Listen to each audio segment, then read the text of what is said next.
90% of the people that you are showing up and putting like and you are subscribed to the channel. I'm gonna thank you because, as I say, this is a dream come true today.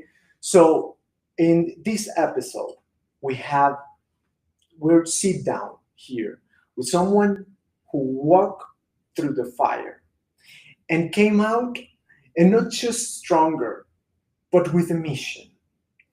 Sonia Aleman isn't just a coach. She's a force of transformation from the darkest valleys of life to the brightest vision of hope. Sonia helps people not just survive, but rise. This is not just a conversation, this is a life lesson. So, thank you very much, Sonia, for being here in this podcast 305 office. And before we explore what you do, I want to start with who you are and not just the resume, Sonia. It's the real story. Can you take us back to the breaking point, this moment when you whispered yourself, this cannot be? Thank you. Thank Sonia. you. Thank you so much for the opportunity to speak about my truth and my story. And this beautiful Brickell backdrop. We're in Brickell. Here we are, and you'll see the backdrop. It's beautiful. Thank you for the in-person. So my story is about a girl, actually a very young child, who grew up in a nuclear family that had extreme trauma and the rising of it, and how to survive through that.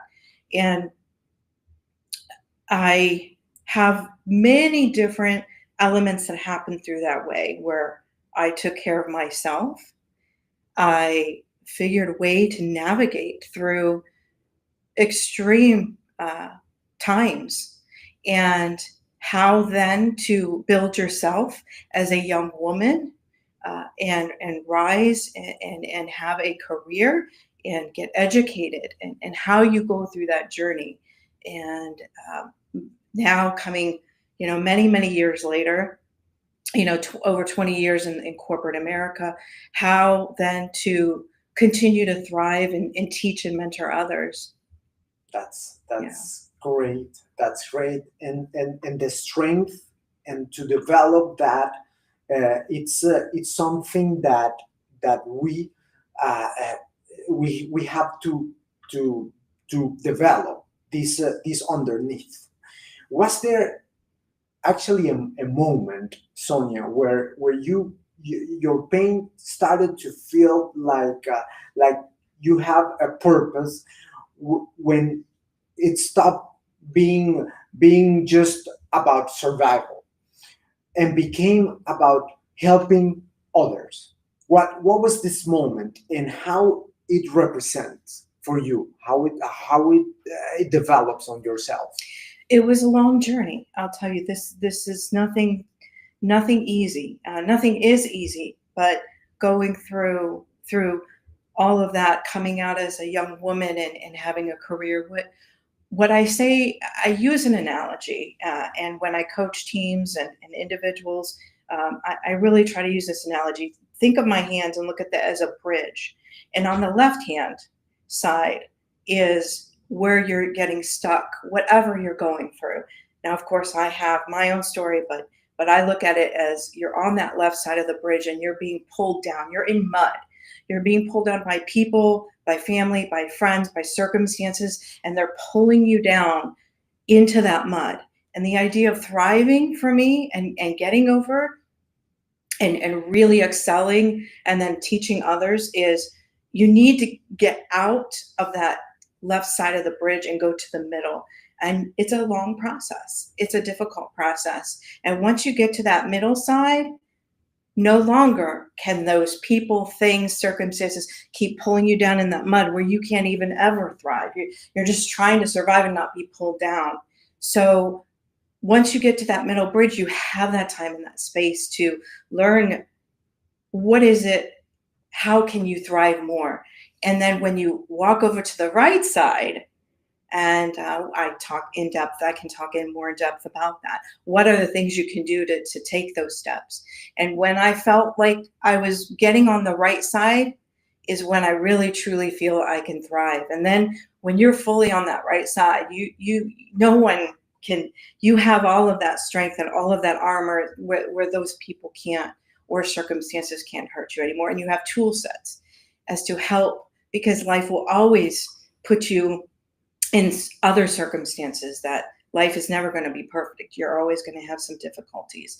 So you have a lot of tools to work by and to use for future issues. But the main issues, you got to get over to that middle side of the bridge and start walking to the right side. And in the side of, you said before that humanity is your business card.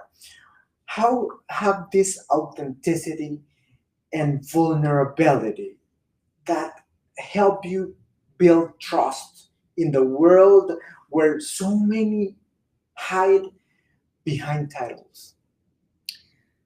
Good question. Good question. When I decided to really start mentoring and start my coaching business, I did not want to go the route, because the market right now is flooded with a lot of people working on AI technology, ChatGPT. They're using that for their formats and their business models, and I wanted this to be a very private story and a private human to human connection with my clients. I could have very well used ChatGPT for this. You can tell it's very natural. I'm saying it as it comes. We're live, and that's what I want. I do believe we are at a point that the pendulum is going to shift over to more humanity and more human to human. We are all in the buzz about AI and everything going on, but everything comes around.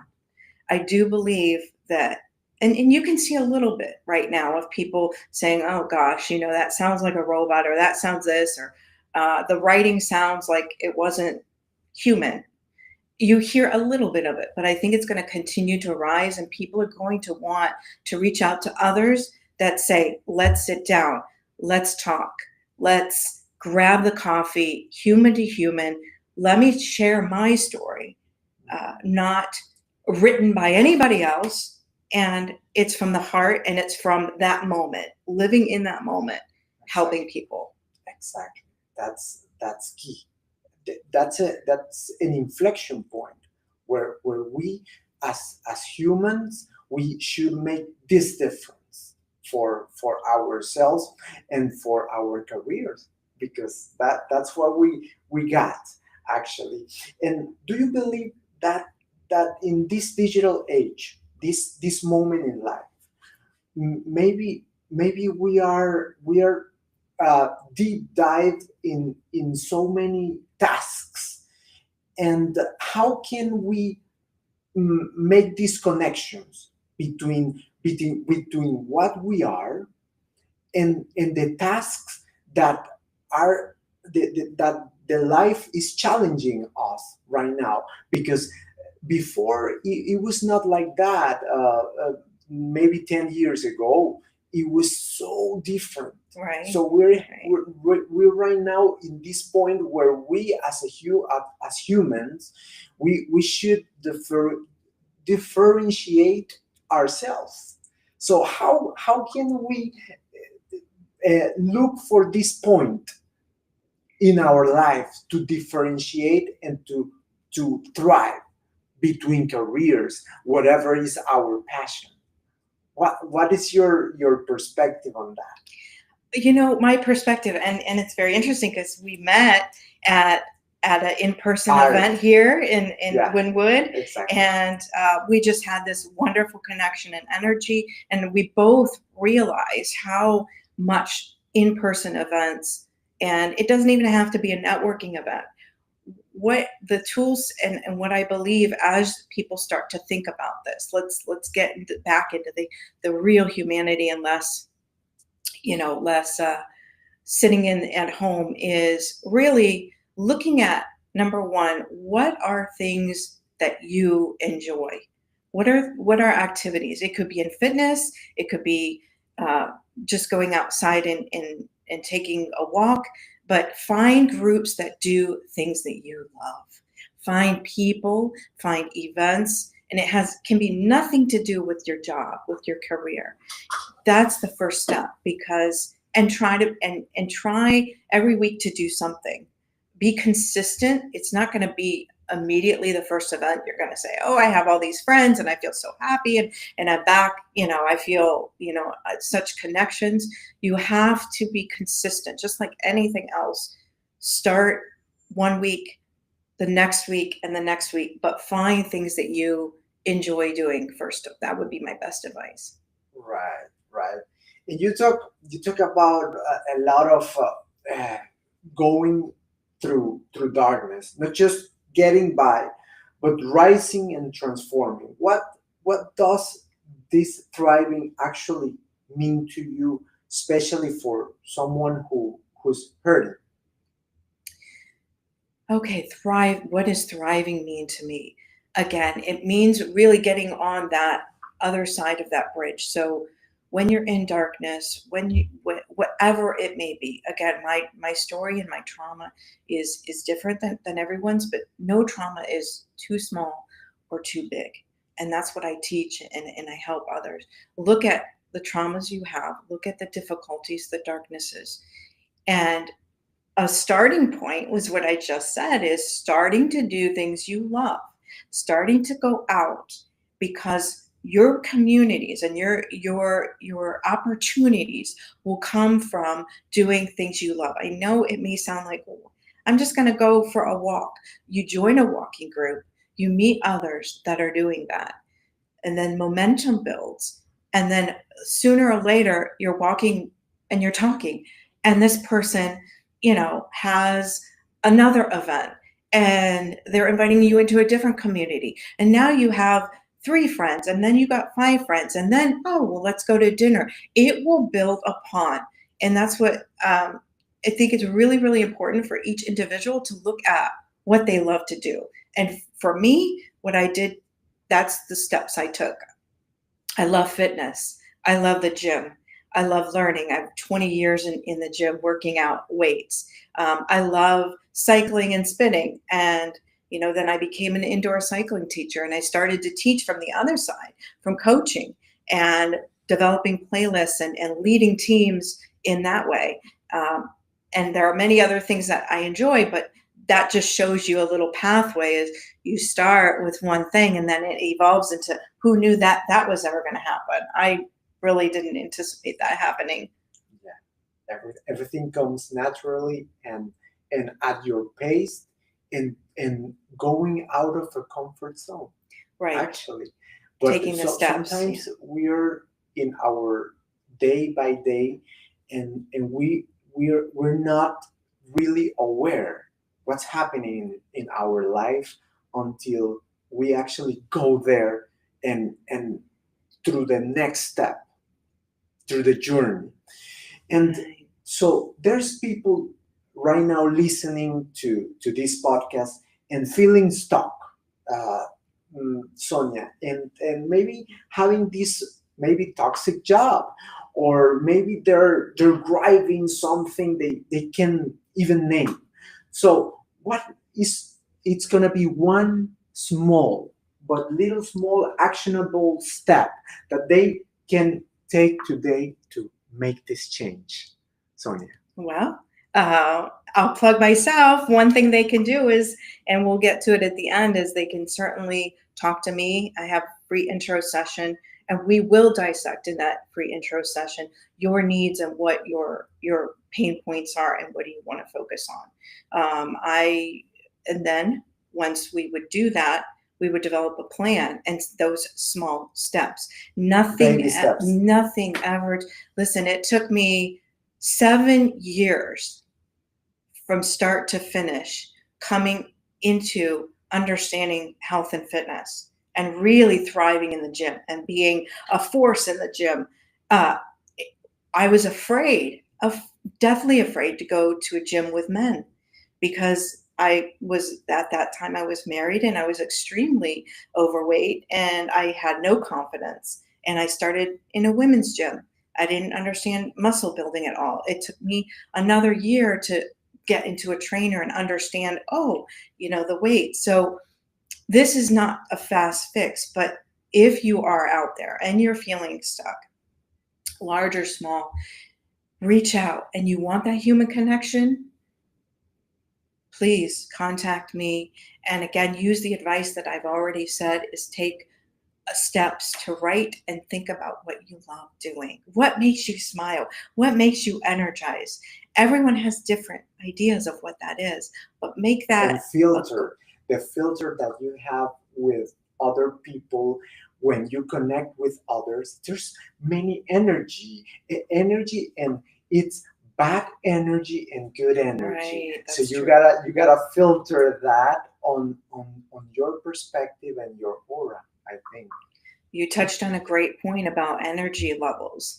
We all have heard this everywhere in social media that the people you surround yourself with and bring the energy, and that is the type of people you're going to constantly, and you will become that. You hang around a bad crowd, you'll become a bad crowd. Mm. You'll integrate. So, again, you have to look at what you enjoy doing, go to those people and places and focus on positive energy, positive, positive groups, being in person, and that will build the positive energy. You will get more experience at knowing, oh, okay, I met this person.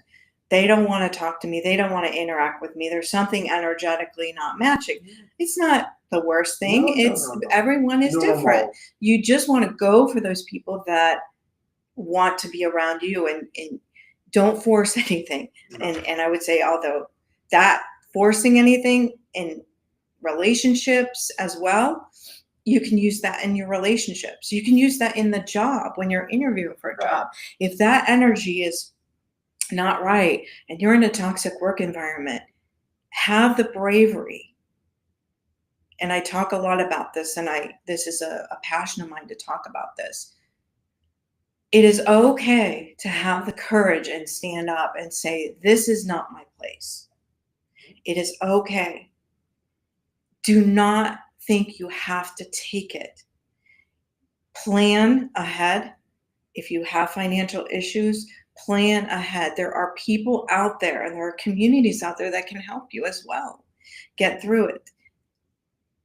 Do not think you have to take it. You do not.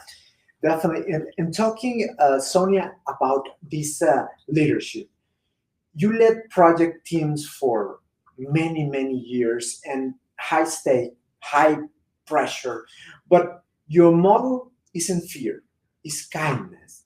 So, what does it like to lead those with kindness in corporate world?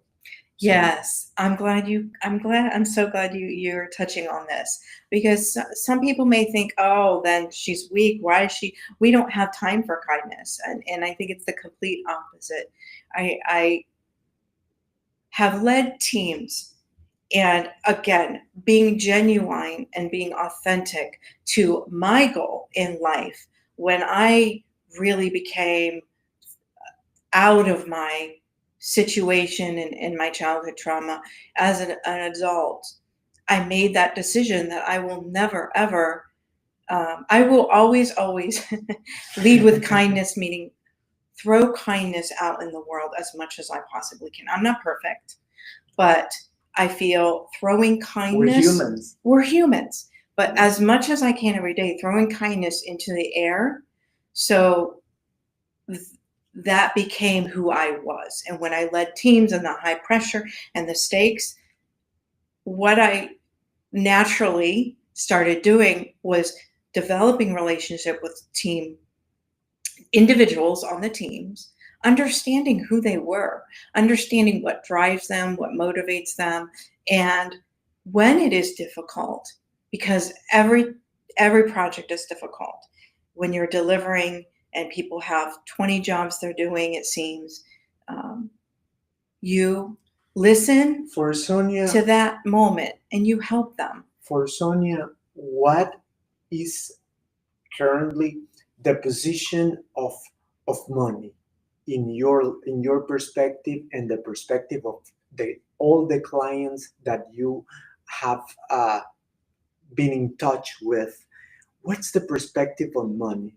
Money is happiness. Well, some still believe that. But for me personally, what I try to guide folks and teams and people is no, you need to look at the whole person. You need to look at everything in your life. And it is unfortunate that there are still a lot of cultures and people that thrive. And I say cultures because there are some real, true cultures that are driven by that corporate success and money and titles. And not everybody still is really coming. I think people are now listening, which I hope listeners here will listen. And if you take away anything, you listen about what can I do to make myself more well-rounded and more happy than just striving for promotion for your jobs or the culture that you're in or whatnot, that you realize it's about you. It's about your life and contributing to this wonderful community, this world we have. What's your purpose? Right, right. And also another thing is important to maybe the unlocking this excellence in teams, especially when morale is low, when people is just burned. And what is a message to those kind of groups that are maybe stuck or being like where well I'm doing over and over again the same things, and I feel a burnout. What you say to what is your perspective on that burnout where that comes some day sometime in your life, and may make you feel like overwhelmed or are not enough to be on the place. There's many things that you should be taking into account when you're at that point. Number one, you need to do some inner work. Are you happy? Do you really want to be in that company? If you do, and you still want the burnout, and if those answers are yes, then you need to find other methods to de-stress, to help yourself. And again, it goes back to, look at other methods of wellness and everything. Everybody has a different idea. It could be committing to a massage a week. It could be going and playing with your children. It could be volunteering at a community center that takes you out of that burnout. Accountability groups. That's Yeah. great. Yes, it takes you out of that environment, and it's a different world you're living in when you're doing those activities, so you can refresh and come back to that environment. But number two, I really do believe if you're at the burnout, you really need to ask the question, is this place for me, and why am I burned out? Did I speak up enough? Did I speak up to superiors and say, I'm burned out, I need some support? Did they give you support? Did they not give you support? You need to do other things as well within your work to be vocal. If you're vocal and the environment just is so toxic, you need to truly ask your question, can I have the courage to leave knowing the unknown? And again, that is when the greatest things happen, is when you're at the bottom and you have courage and you have no idea how you're going to make money, no idea if you're going to get another job, no idea if you're going to, but you trust and you know, because you know living in that environment, you can't thrive, you can't survive. And the best things come out of, and you just have to trust that moving forward, it will and things will transpire. And also, Sonia, it's what do you think about right now with all the changes? Oh, we have tariffs here, economy very uncertain. What means uncertain for you and for your clients right now? What means that, and how to navigate this environment of, I don't know, we don't know what it's gonna be next week in our Mhm. company, because the tariffs, because China, because Yeah. Europe. What's how to navigate that? I think the most important thing is you need to find a way to keep yourself calm, because the more that you're stressing, you're just going to spin and it's going to get out of control. And we talked on this a little bit about energy levels and being around positive people. There's so many tools. If you are into meditation, meditate. Get into a meditation group, get into a yoga group, get into a sound healing group. Miami is filled with Yeah. beautiful events. I mean, if anyone's listening in the Miami area here, you have the best, most beautiful community. There are events every single night you can go to, events that incorporate all different types of healing modalities. And there's so many outdoor groups. So I say you have to find your way. Some don't like meditation. Okay, I'm a big proponent of holistic health and wellness, and that's again what I teach clients is let's look at where you're at. Again, if they're worried about the tariffs or they're worried about what's happening right now in our country, let's do a deep dive session and find things that you can do each week that takes you out of that stress to calm down. And then you start thinking positive thoughts to build momentum on positive things in your life that you can do that takes you out of that mindset. It's really a mindset shift you need to have, because you cannot change, we cannot change what's happening right now. We can change ourselves and our mindset and where we're going instead of living in the stress and darkness. We have a question in this podcast, 305 Office, and our other podcast, which is Éxito Compartido, is in Spanish. We have the same question on that because, well, we are in our team, we're passionate on economy and so on. So we have a little question that you answer if you want Okay. to answer. All right. Do you have Bitcoin? No, I do not. You do not. No. Okay, what do you think about all this movement? What is your perspective on that? Just your thought. Well, I see the point. I see the investments. I also think, again, every different strokes for different folks. Mhm. Everyone is different and what they're drawn to and what they want to do. Some are really into that and they believe that that is where the financial future will be. Some are even more zealous and over. Some are on the, it's a continuum. Some are in dabble in that. Some like me, we're not there yet. I do believe it is something to educate yourself on and decide: is this something I want to contribute into now, or in the future? But I think everyone should be more educated for Right. sure.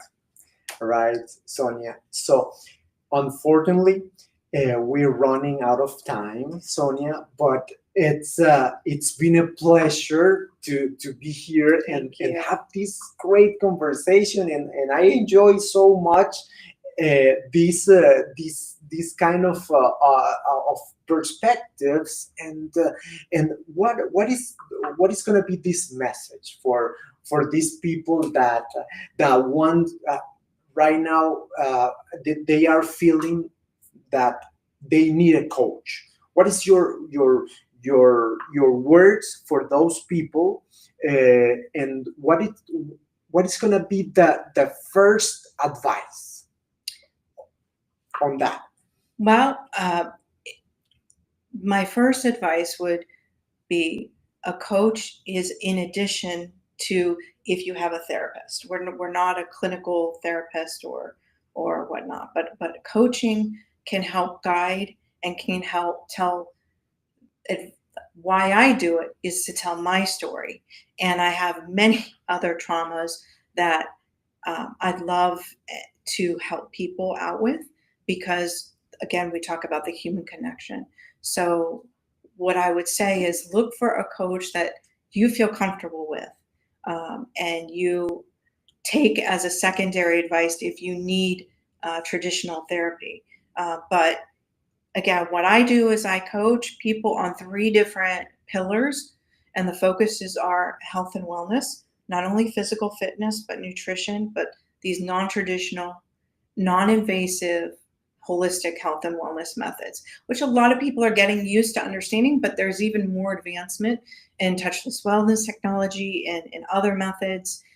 And second area is corporate coaching, and really coaching teams to excellence. Again, teaching leading with kindness. If you're having difficulties at work, come to me, Right. have an intro session. And then, of course, we touched on this earlier, is anyone going through trauma, whether it's small or large, how to navigate through that. Because I think all these three pillars, and I know that they all intermingle, and they all kind of touch within each other. If your physical body isn't right and you're not good there, your mind might not be right at work. And then if you have things that are happening to you currently or in the past that cause you stress, that are, trauma, small or large, again, it can be very small, it all goes together. Adds up. Great. So I wanna talk now to my community 305 office. Thank you for being there. So this is a dream come true, this podcast, and I'm going to encourage again you to hit the like button, subscribe to the channel. I am and my team are compromised, are committed to bring great people to this podcast.